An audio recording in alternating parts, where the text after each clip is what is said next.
Kama ni mara yako ya kwanza unatembelea chaneli yetu ya Top 5 Media, tunakuomba ubonyeze neno subscribe, kisha kwa chini itatokea alama ya kengele. Tunakuomba ubonyeze kengele hiyo ili uwe wa kwanza kupokea taarifa katika chaneli yetu. Asante.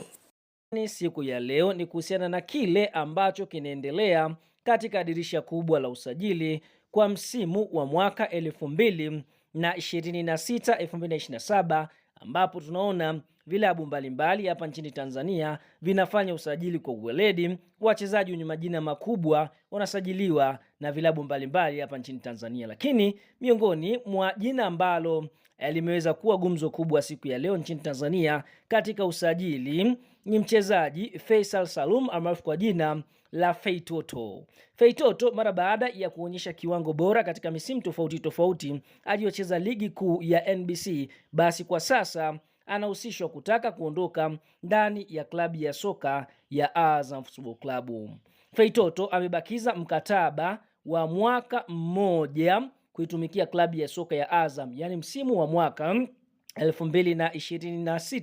2026-2027. za ndani kabisa Azam waliweza kumfuata Feitoto na kumwomba kumwongezea mkataba mpya ambao ungeweza kumfanya kusalia katika klabu ya soka ya Azam kuelekea msimu wa mwaka 2027-2028, lakini nyota huyu Feitoto ameweza kugomea mkataba huo, na taarifa za ndani ni kwamba ameweza kueleza viongozi wa klabu ya soka ya Azam kwamba msimu huu anataka kuondoka ndani ya kikosi cha timu ya soka ya Azam kwenda kutafuta changamoto nyingine katika vilabu vingine, kwa sababu yeye kwa sasa ndoto yake ni kucheza michuano mikubwa ya ligi ya mabingwa barani Afrika ambayo hajawahi kucheza, kwa sababu kila mchezaji mkubwa ambaye anacheza soka la Tanzania kwa upande mwingine anatamani kucheza michuano mikubwa. Sasa Feitoto mara baada ya kuambia viongozi wa klabu ya soka ya Azam kwa upande mwingine tunaona kupitia viongozi wa klabu ya soka ya Azam wameweza kutoa taarifa kama kuna klabu yoyote ile ambayo inamhitaji mchezaji Faisal Salum, basi wasogee mezani waweze kufanya biashara, kwa sababu wao hawezi kukaa na mchezaji ambaye hana imani wala hana mapenzi ya kuitumikia klabu hiyo. Kwa hiyo kwa amani tu wanataka kuachana na Feitoto. Kwa hiyo kama kuna klabu inamhitaji, basi moja kwa moja isogee mezani iweze kufanya mazungumzo na mchezaji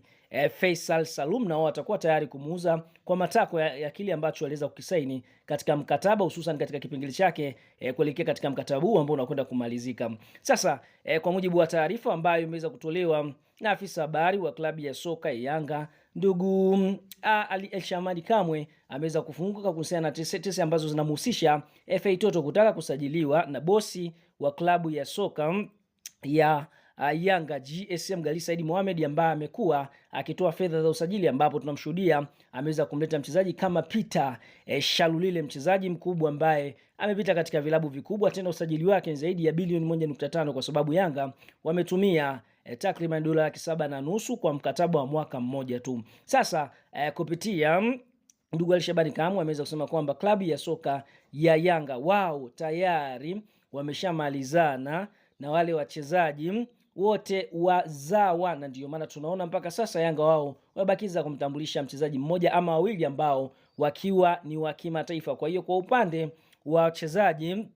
wazawa wao klabu ya soka ya Azam wamemalizana nao. Kwa hiyo kwa mujibu wa hiyo ni meneja habari na mawasiliano wa klabu ya soka Yanga ndugu Alishabani Kamwe. Kwa hiyo Yanga wasihusishwe na kitu chochote kuhusiana na usajili wa mchezaji Feitoto. Huenda ikawa ni mbinu tu ya kuwadaa wapinzani wao kuona kwamba ni kweli Yanga hawana interest na Feitoto, huku wao wakiendelea kumtaka na kuendelea kumshawishi kujiunga na klabu ya soka Yanga. Kwa hiyo ndio hivyo Alikamwe ameweza kuweka wazi Yanga wana mpango wote ule wa kumsajili mchezaji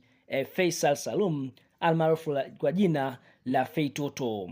Lakini kwa mujibu wa Feitoto mwenyewe ni kwamba kwa sasa anahitaji kuondoka ndani ya klabu ya soka ya Yanga, huku taarifa zikidai kwamba huenda amefanya mazungumzo na klabu ya soka ya Simba kwa sababu matamanio yake ni kucheza klabu kubwa, kwa sababu ikumbuka alishakuweka wazi hatoka arudi Yanga kula ugali na sukari, anatamani kwenda kucheza timu ambayo itampa furaha.